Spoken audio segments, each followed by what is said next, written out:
Ministry of corporate affairs এর কাছে আমার প্রশ্ন ছিল যে পশ্চিমবঙ্গে তৃণমূল কংগ্রেসের সময়কালে কত কোম্পানি রাজ্য ছেড়ে অন্যত্র তাদের অফিস সরিয়ে নিয়ে গেছে। সবচেয়ে আশ্চর্যের বিষয় এটাই, যারা বলছেন এগিয়ে বাংলা এবং মানুষের দেয় করের টাকা খরচা করে প্রতি বছরে যারা শিল্পোৎসব করেন বিজিপিএস এর মঞ্চে, আর যেখানে দাঁড়িয়ে কিছু শিল্পপতি বলেন যে এত ভালো শিল্প বান্ধব পরিস্থিতি আগে কোনোদিন ছিল না, তাতে দেখা যাচ্ছে যে 6,688টা কোম্পানি তারা তাদের অফিস পশ্চিমবঙ্গ থেকে গত 14 বছরে সরিয়ে নিয়ে গেছে। মানে রাজ্যের তৃণমূল সরকারের আমলে এটাই হচ্ছে পরিসংখ্যান।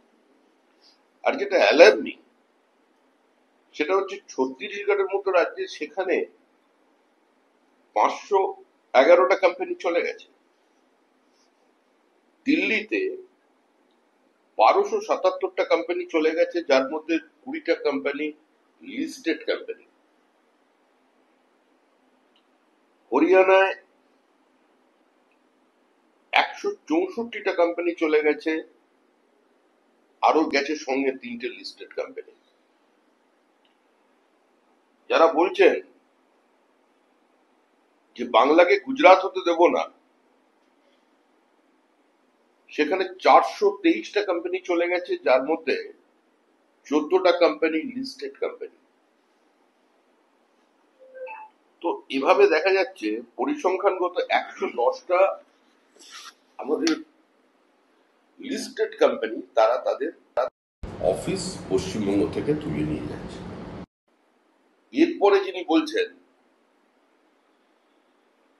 যে বাংলা বাঙালির বিরুদ্ধে অত্যাচার হচ্ছে, পরিসংখ্যান অন্য কথা বলছে।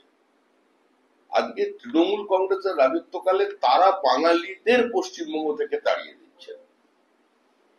বাঙালি মেধা পশ্চিমবঙ্গ থেকে চলে যাচ্ছে, বাংলার পুঁজি পশ্চিমবঙ্গ থেকে সরছে, কর্মসংস্থানের সুযোগ কমছে, পরিযায়ী শ্রমিকের সংখ্যা বাড়ছে। এটা হচ্ছে বর্তমান পরিস্থিতি। এবং পশ্চিমবঙ্গের আইন শৃঙ্খলা এবং লোয়ার জুডিশিয়ারি যে অবস্থায় পৌঁছেছে, সেখানে এ রাজ্যে বিনিয়োগের উপযুক্ত পরিবেশ বলে কেউ মনে করছেন না। আর আজকের পৃথিবীতে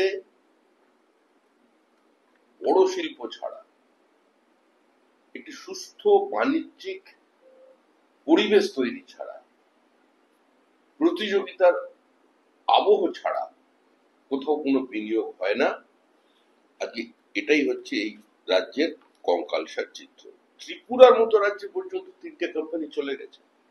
উড়িষ্যা 4টে লিস্টেড কোম্পানি উড়িষ্যায় চলে গেছে। 201টা কোম্পানি বাংলা ছেড়ে উড়িষ্যায় পর্যন্ত চলে গেছে তাদের সমস্ত অফিস শিফট করে। তো সমস্ত রাজ্যে পশ্চিমবঙ্গ থেকে বিভিন্ন কোম্পানি ছেড়ে চলে যাচ্ছে। আর পশ্চিমবঙ্গে আমরা যেটা দেখতে পাচ্ছি, সেটা আমরা প্রভু জগন্নাথ দেবকে দেখতে পাচ্ছি, আমরা মা দুর্গাকে কার্নিভালে স্যালুট দিতে দেখতে পাচ্ছি, আমরা পাড়ায় পাড়ায় সমাধান কিভাবে সমস্যা সেটা দেখতে পাচ্ছি। আসলে তৃণমূল কংগ্রেসটাই পশ্চিমবঙ্গের জন্য সবচেয়ে বড় সমস্যা। সেজন্য পশ্চিমবঙ্গের মানুষ পাড়ায় পাড়ায় সংঘবদ্ধ হয়ে এই সমস্যার সমাধান 2026-এ